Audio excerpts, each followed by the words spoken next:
2 రోజుల క్రితం ఒక వీడియో చూశాను. మీరు కూడా చూసే ఉంటారు.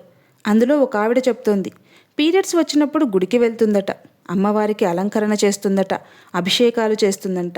పీరియడ్స్ తప్పు కాదు, పీరియడ్స్ తప్పు అయితే అమ్మవారు కూడా తప్పే, పీరియడ్స్ తప్పు అయితే మనిషి సృష్టి కూడా తప్పే అని మాట్లాడుతోంది. అవును, పీరియడ్స్ తప్పు కాదు, తప్పు అని ఎవరూ అనరు.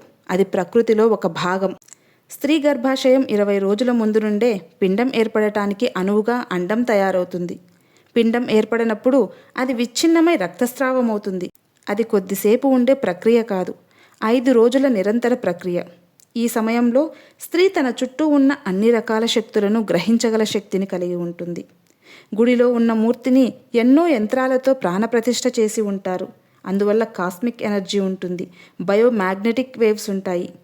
పూజాభిషేకాలు జరిగేటప్పుడు మంత్రాలు జపిస్తూ చేస్తారు. గుడిపైన ఉన్న కలశాలు ప్రత్యేక పద్ధతిలో తయారయ్యి ఎలక్ట్రోమాగ్నెట్ ప్రాపర్టీస్తో ఉంటాయి. కలశాలలో ఉన్న ఎలక్ట్రోమాగ్నెట్స్ భూమికి ఉన్న గ్రావిటీ వల్ల ఎనర్జీ క్రిందకి వస్తుంది. మనం ఎప్పుడైతే గుడిలోకి అడుగు పెడతామో ఆ ఎనర్జీ మనలోకి పాస్ అవుతుంది.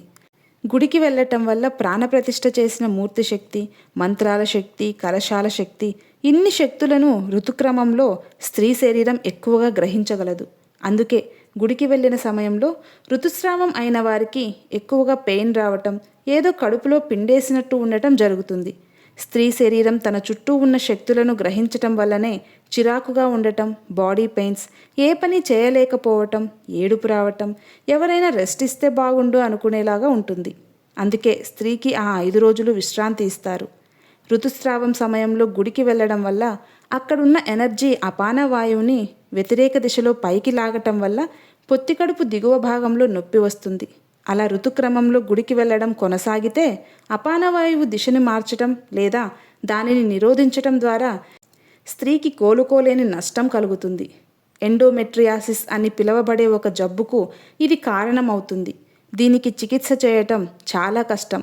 ఇది చెప్పింది సివి జోసెఫ్ అనే కేరళకు సంబంధించిన క్రిస్టియన్. ఆవిడ ఋతుచర్య అనే బుక్కు రాసింది. అందులో స్త్రీ ఋతుస్రావంలో ఎందుకు గుడికి వెళ్ళకూడదు అనేది స్పష్టంగా రాసింది. ఒక క్రిస్టియన్ హిందూ ధర్మంలో ఉన్నది తెలుసుకుని బుక్స్ రాస్తుంటే మరి మనకేమైంది? తరతరాలుగా వస్తున్న పద్ధతులను ఎందుకు మారుస్తున్నారు? పూర్వకాలంలో మన వాళ్ళకి సైన్స్ తెలియదు అని మాట్లాడుతున్నారే, ఆ సైన్స్ మన వాళ్ళకి తెలిసినంతగా ఏ దేశాలకి మతాలకి తెలియదు. మిగిలిన దేశాలకి బట్ట కట్టడం తెలియని కాలంలోనే మన వాళ్ళు పట్టు వస్త్రాలు, బంగారు ఆభరణాలు ధరించారు.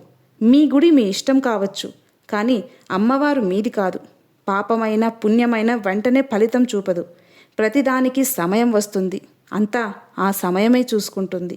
ఋతుస్రావం సమయంలో అమ్మవారిని తాకచ్చు, అమ్మవారే కదా మనకి ఇది ఇచ్చింది అన్నప్పుడు మరి అగ్ని కూడా అమ్మవారే ఇచ్చిందిగా. అన్నం బదులు అగ్ని తింటావా? అగ్ని ముట్టుకుంటావా? లేదు కదా. మరెందుకు వితండవాదాలు?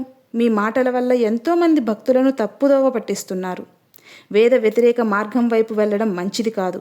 ఎంతో శుచిగా ఆలయానికి వచ్చిన వారికి మీరు చేసే పనుల వల్ల భ్రష్టు పట్టిస్తున్నారు. భక్తులు ఆ అర్ధనారీశ్వర దేవాలయానికి వెళ్ళటం మానేయండి.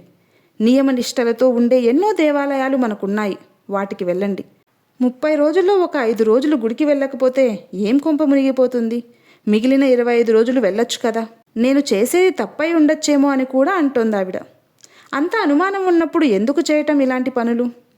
వినాశకాలే విపరీత బుద్ధి. వేద వ్యతిరేక మార్గం వైపు వెళ్ళి పాషండులుగా మారకండి.